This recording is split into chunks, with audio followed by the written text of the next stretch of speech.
I want to begin a small series of lectures focusing on developing your critical thinking skills. Many of the information I will be speaking about today can be found in my upcoming book, Think, The Lost Art of Critical Thinking and Understanding the Problems of the 21st Century.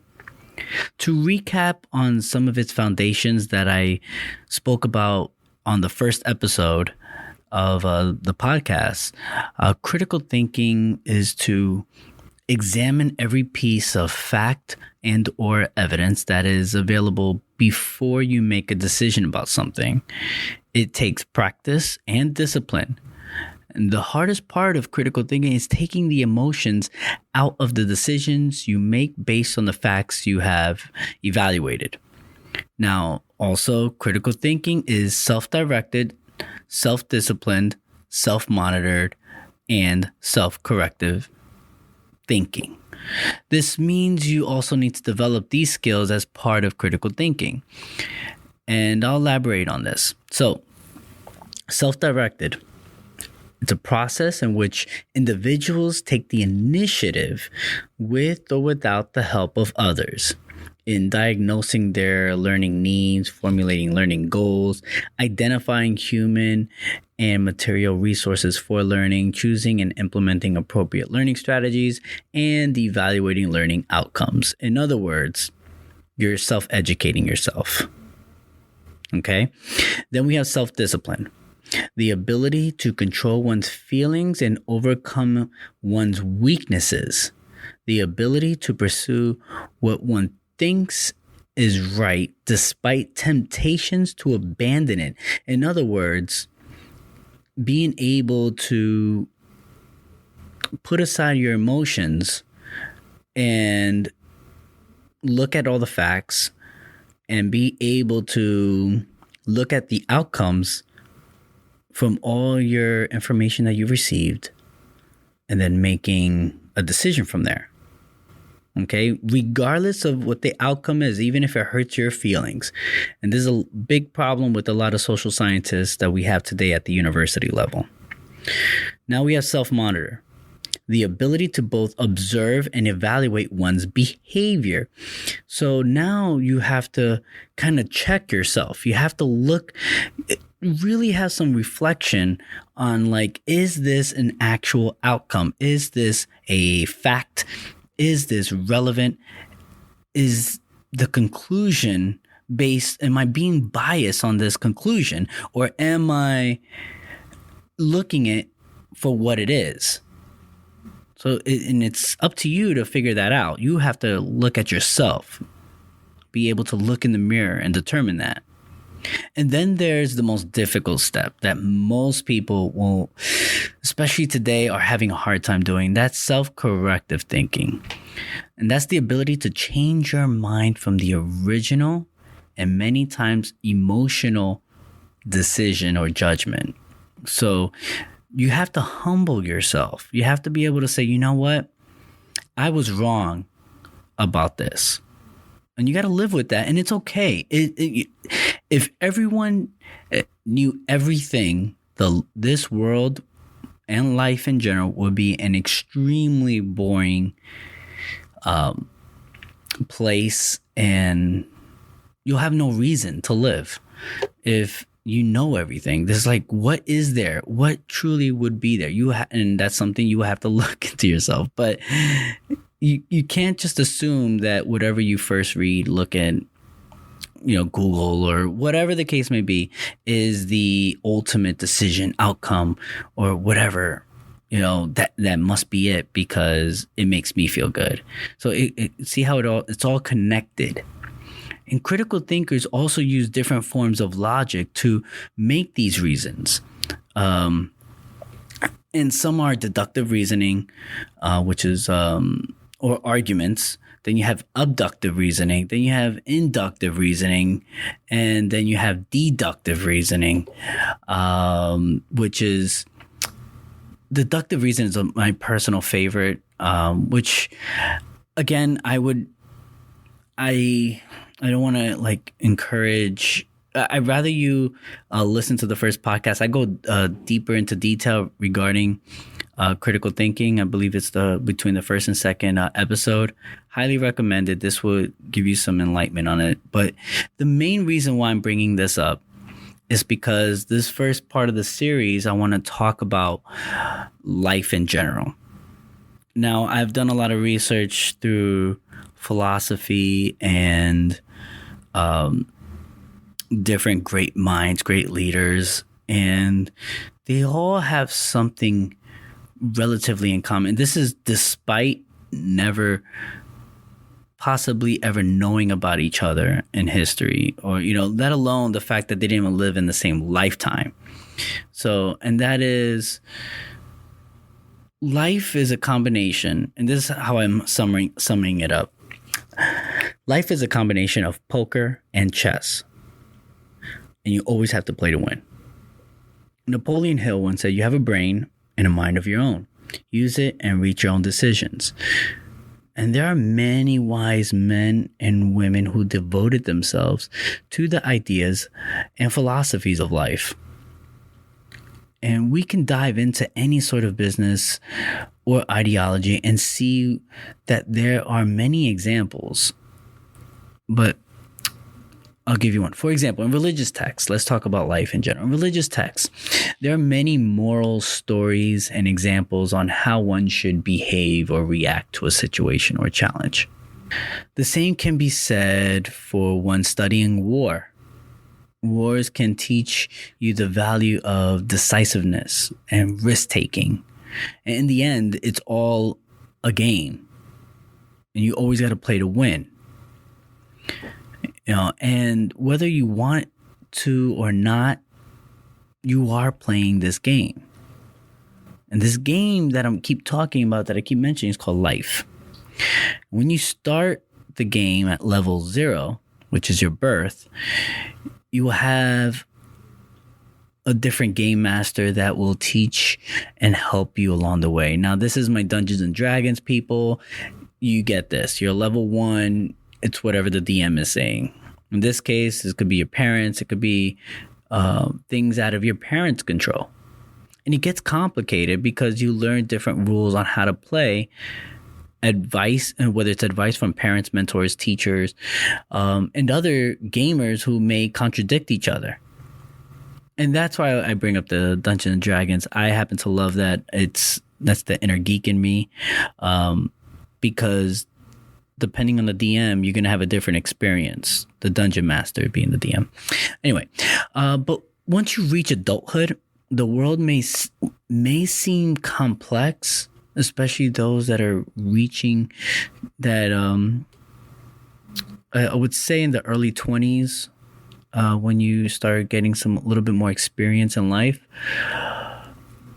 But in reality, it becomes simpler for the critical thinker. It becomes a game similar to poker and chess. And unless you live in an authoritative country, you become your own game master. The stakes are higher. Yes, that's true. But the rules and boundaries are simple limitations, created by you. You are the one that can tell yourself what you are capable of and what you can achieve. The only catch is that some opportunities take a significant amount of luck to present themselves, while others take hard work and dedication to eventually reach the outcome of your desires. Like all critical thinking methods, which please subscribe and follow, and you'll learn these methods. We need to analyze this in greater detail, analyze those that overachieved against all odds. We need to learn how great historical people played life's game of chess and poker and won. Now, when we look at life as like a chess game, there are fundamental rules that needs to be observed, what you cannot do. This also applies to the laws of where you reside. If you break a law, any law, you risk not playing the game because the powers that be will stop and halt your progress in life. I cannot stress this enough. Breaking the law can hinder your progress. Now, if laws are unjustified, then that is an entirely different subject, but I want to stay focused on the mission at hand. Chess and poker have a set of rules that you must follow in order to continue playing the game. In both games, one must know who their opponents are, predict moves, and react accordingly. In chess, you are on even ground with your opponent. Everyone has the same pieces and the same opportunity to win.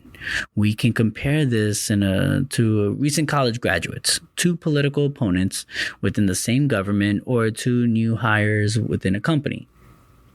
Like chess players, everyone will be playing with different rules, skill sets, and experiences, but all still have an equal opportunity to win or fail.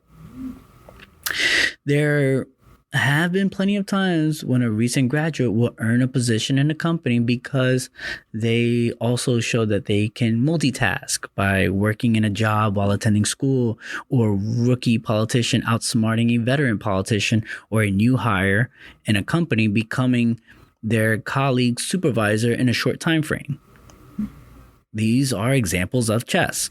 When we are looking for a job or enter a new career, the chess game stands out more so than poker. You are going against the requirements to get the interview. Then the interviewee and those that want the job just as badly as you. So the first move, sometimes the pawn or the knight, depending on the chess game you play. And for those that don't play chess, I highly recommend learning how to play it. It's a lot of fun. Anyway, is analyzing what it will take to even get your foot in the door. So the first move, like the pawn or the knight, you're analyzing what can you do to get that first step, your foot in the door. You are playing the first move that the opponent at this stage gives you a requirement that you must react to. It could be a college degree, a certain number of years of experience, or a certain level of understanding of a particular subject. In other words, the first move is the intentions, the second is the requirements, and the third, followed by future moves, is putting those requirements together. And this can take years. But some of the best traditional chess games can take a significantly long time. The longest chess game ever played in one sitting was by, now I could be saying the name wrong because I believe he was Russian, was Nikolai Orsovic in 1989, which took 20 hours and 15 minutes. Obviously, each move for life can take more time than moving an ivory piece on a board. Nevertheless, the bigger the goal, the more time you may need. Now, the same can be said with politics and war. In politics, a politician would try to predict their opponent's talking points, policies, and inspirations, then try to counter or overcome those moves. In the end, everyone is looking to checkmate the other. But what about poker? There are many games within poker, but they all have one thing in common. You play with the cards that you have in your hand. There's no equal opportunity for success. Well, excuse me, let me take that back. There is equal opportunity, just not equal entry. Okay? And the game of poker takes more than just looking at your hand, but reading your opponent at the table. Poker is a combination of skill and luck.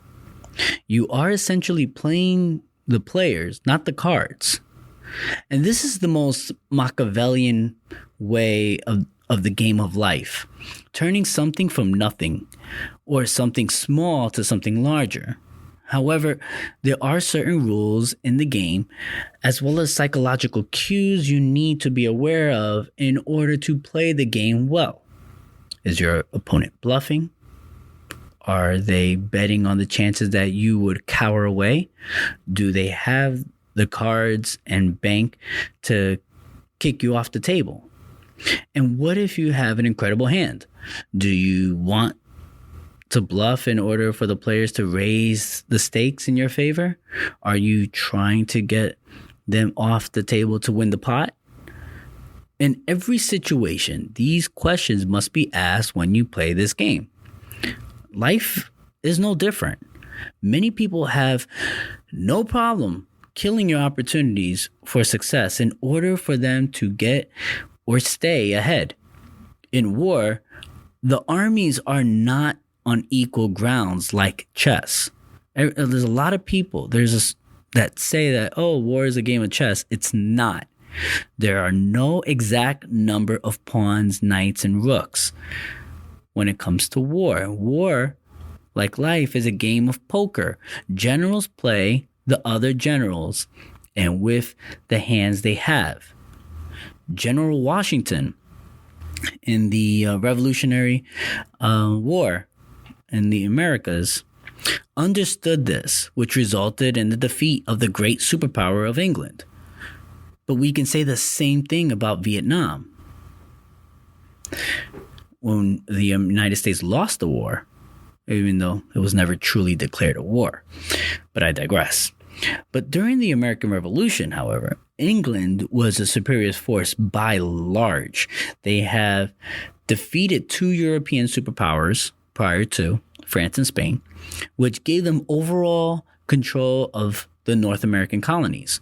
Washington, a veteran to the French and Indian War, also known as the 7 Years' War and everywhere else in the world, led the colonial army by performing unconventional means. He knew the hand that was dealt was a bad one, since the colonial army were undisciplined, untrained, and although enthusiastic, unreliable. King George III, on the other hand, was overconfident. And despite this, General Washington continued his bluffs and losses, not gambling his entire bank until British Parliament stepped in and stopped King George from gambling funds he didn't necessarily have control over. In the end, General Washington, forged by a significant number of failures, learned from his previous plays and won the game. Another historical bluff would be Chinese politician, military general, philosopher, and inventor Zheng Ling. And I could be saying his name a little bit incorrectly, but during the Chinese War of the Three Kingdoms, and this is back in 207 to 265 AD, Liang dispatched his army to another province and stayed behind in a small town with approximately 100 soldiers. When he heard that there was an opposing force of 150,000 approaching, he immediately ordered to open the gates and hide while he stayed in plain sight. This bluff worked because once the army arrived and saw that the great General Liang was simply playing a lute and chanting, the opposing army believed it was a trap and ordered a retreat. Like war, in business and in life, there are no differences in how you play. This is why books like The Art of War by Sun Tzu and The Prince by Niccolo Machiavelli are highly regarded as the must-read books for success. They understood the importance of playing the game and winning. So, how can you apply this in your life? First, you must analyze what are the rules, the set of rules, and expectations of the game, and then find out what you need to be competitive. The rules can be of nature and human-made laws. Also, determine if this is closer to chess or poker. Is the opportunity of entry equal, or is it determined basically solely on your skills with whatever life's deck of cards handed to you? If you are 5 foot full-grown adult, do not expect to be a professional basketball player, no matter how hard you train. Nature's deck of cards didn't give you that opportunity, and that's okay. But you can try to be a professional within the sport as a commentator, reporter, or agent, and they make significant money. What if you are a high school graduate and want to be in a leadership position within a company you work for? If you can determine what are the minimum requirements that you need, then this becomes like chess. Then now you're looking at it in a chess way. If you're making deals that require negotiations, tactics, and skills, then it's more like poker. Both games require skills and knowledge of the rules, and many times it can interchange between the two.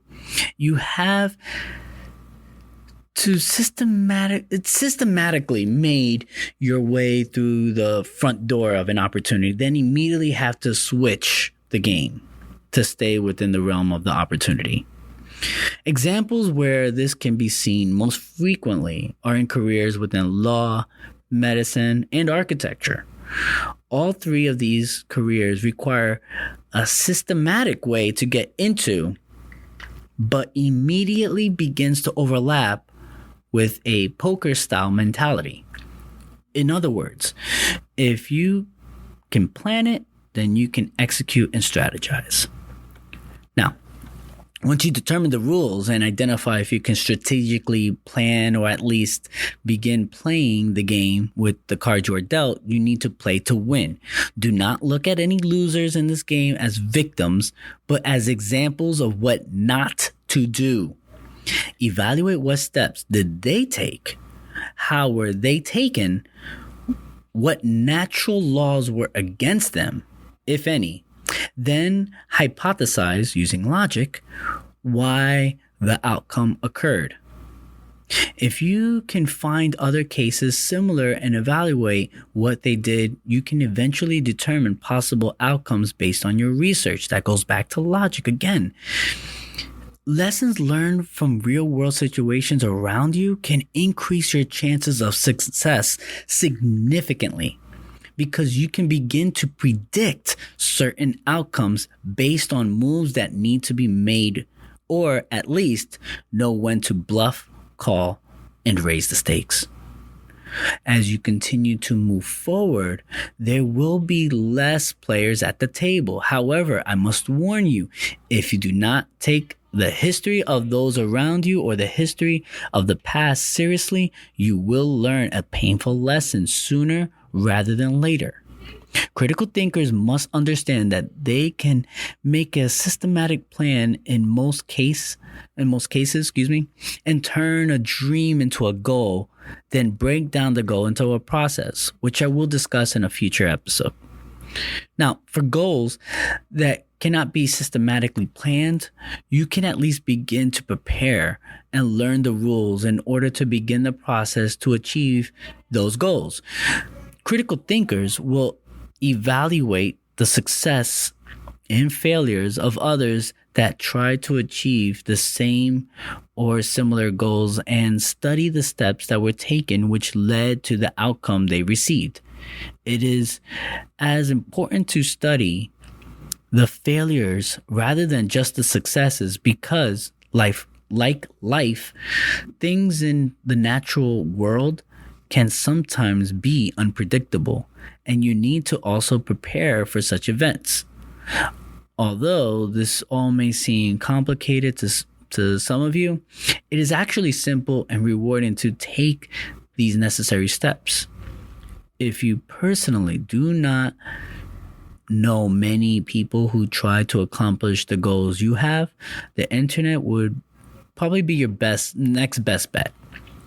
Research, and when you are done, do more research.